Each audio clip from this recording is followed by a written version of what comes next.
बिस्मिल्लाहिर्रहमानिर्रहीम। अस्सलाम वालेकुम वीवर्स, मैं मंजूर नकीबी और आपके लिए लेकर आया हूँ एक स्पेशल अपडेट। जो लोग भी ओमान में विज़िट वीज़े, एक्सप्रेस वीज़े पे मौजूद हैं, उनके लिए ओमान पुलिस की तरफ से एक नई स्टेटमेंट जारी की है। इस स्टेटमेंट के मुताबिक 1 जुलाई के बाद तमाम जो ओमान में विज़िट वीज़े और एक्सप्रेस वीज़े पे लोग मौजूद हैं, वो अपने वीज़े को ऑनलाइन जो है वो एक्सटेंड कर सकते हैं, क्योंकि जो विज़िट वीज़ा है उसके लिए और रॉयल ओमान पुलिस के सर्विस सेंटर हैं जहाँ पे वीज़े लगते हैं, वीज़े एक्सटेंड होते हैं, वीज़े का इजरा होता है, वहाँ पे जाने की ज़रूरत नहीं है। ओमान पुलिस की तरफ से ये बयान जारी किया गया है कि जो लोग विज़िट और एक्सप्रेस वीज़े पे मौजूद हैं वो अपना वीज़ा ऑनलाइन एक्सटेंड कर सकते हैं। 30 जून तक तो ये था सब फ्री, और अब 1 जून के बाद जो लोग भी अपना वीज़ा करेंगे एक्सटेंड, उनको जो ओमान पुलिस की तरफ से फ़ीस है वो चार्ज की जाएगी। यानी अब इंशाल्लाह 1 जुलाई के बाद तमाम चीज़ें नॉर्मल हो रही हैं, और अब आप भी जितना चाहें ओमान में रुक सकते हैं। अगर जिस दिन आप चाहें आपको फ़्लाइट मिल जाए, आप वापस जा सकते हैं। इसके अलावा जो ओमान में खारजी लोग मौजूद हैं और उनके बच्चे किसी दूसरे मुल्क में स्टडी के लिए गए हुए हैं, तो कोविड-19 की वजह से उनके बच्चे दूसरे मुल्कों में फंस चुके थे, वो ओमान नहीं आ सकते थे। जैसे कि पाकिस्तानी फैमिली यहाँ मौजूद है, उसके बच्चे पढ़ने के लिए पाकिस्तान में हैं, इंडियन फैमिली के बच्चे इंडिया में हैं, तो वो लोग भी अपने वीज़ों को अब एक्सटेंड कर सकते हैं ऑनलाइन, और उनके वालिदैन करें या बच्चे खुद करें। ये ओमान पुलिस की तरफ से आज मीडिया के साथ मालूमात शेयर की गई है।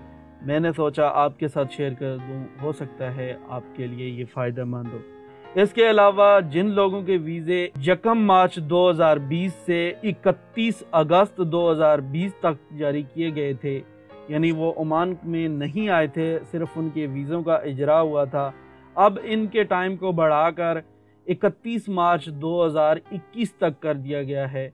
इस टाइम में इनके वीज़े यानी वैलिड रहेंगे, वो किसी टाइम भी ओमान में सफ़र कर सकते हैं जैसे ही सफरी पाबंदियां ख़त्म होगी। इसके अलावा आपको बताता चलूं कि जो ट्रैवल एजेंट हैं उनके लिए ओमान पुलिस और सुप्रीम कमेटी की तरफ से हदायत है कि वो तमाम जितना भी लोगों के वीज़े का और जितना भी उनके यहाँ पे रिहाइश का बंदोबस्त है, होटल वगैरह, ये सब काम ऑनलाइन करें ताकि कोई पेपर वर्क ना हो, कोई भी पेपर ना हो, तमाम चीज़ें ऑनलाइन होनी चाहिए। और सिर्फ 15 लोगों का ग्रुप ही वो अरेंज करें, 15 लोगों से ज़्यादा लोगों का ग्रुप ना बनाएं जो ओमान विज़िट करें। और इसके अलावा ये चीज़ लाजमी है, जो ओमान विज़िट करेंगे वो कोविड-19 का मेडिकल सर्टिफिकेट साथ में रखेंगे। इसके अलावा जो मिनिस्ट्री ऑफ मैन पावर ने आज एक नया जुर्माना जो है वो बताया है,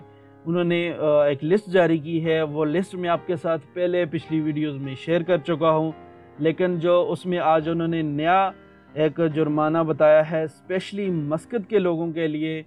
मस्कत के लोगों के लिए ये एक तफशीशनाक बात है कि अब उनको मास्क ना पहनने पर 100 रियाल जुर्माना किया जाएगा। आप वर्क प्लेस में हैं, आप किसी वर्कशॉप या आप किसी दुकान में मौजूद हैं, आपके वर्कर ने या आपने मास्क नहीं पहना हुआ, तो आपको 100 रियाल जुर्माना किया जाएगा।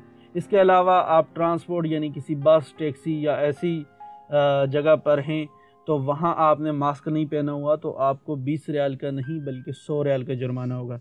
इसलिए अपनी केयर करें, अपने तमाम फैमिली मेम्बर और अपने दोस्तों को ये बात बता दें, हो सके तो वीडियो शेयर करें ताकि लोग इस चीज़ से बाखबर रह सकें। अपना बहुत सारा ख्याल कीजिए। मज़ीद ओमान की अपडेट और गोल्फ अहम अपडेट से बाखबर रहने के लिए चैनल सब्सक्राइब करें।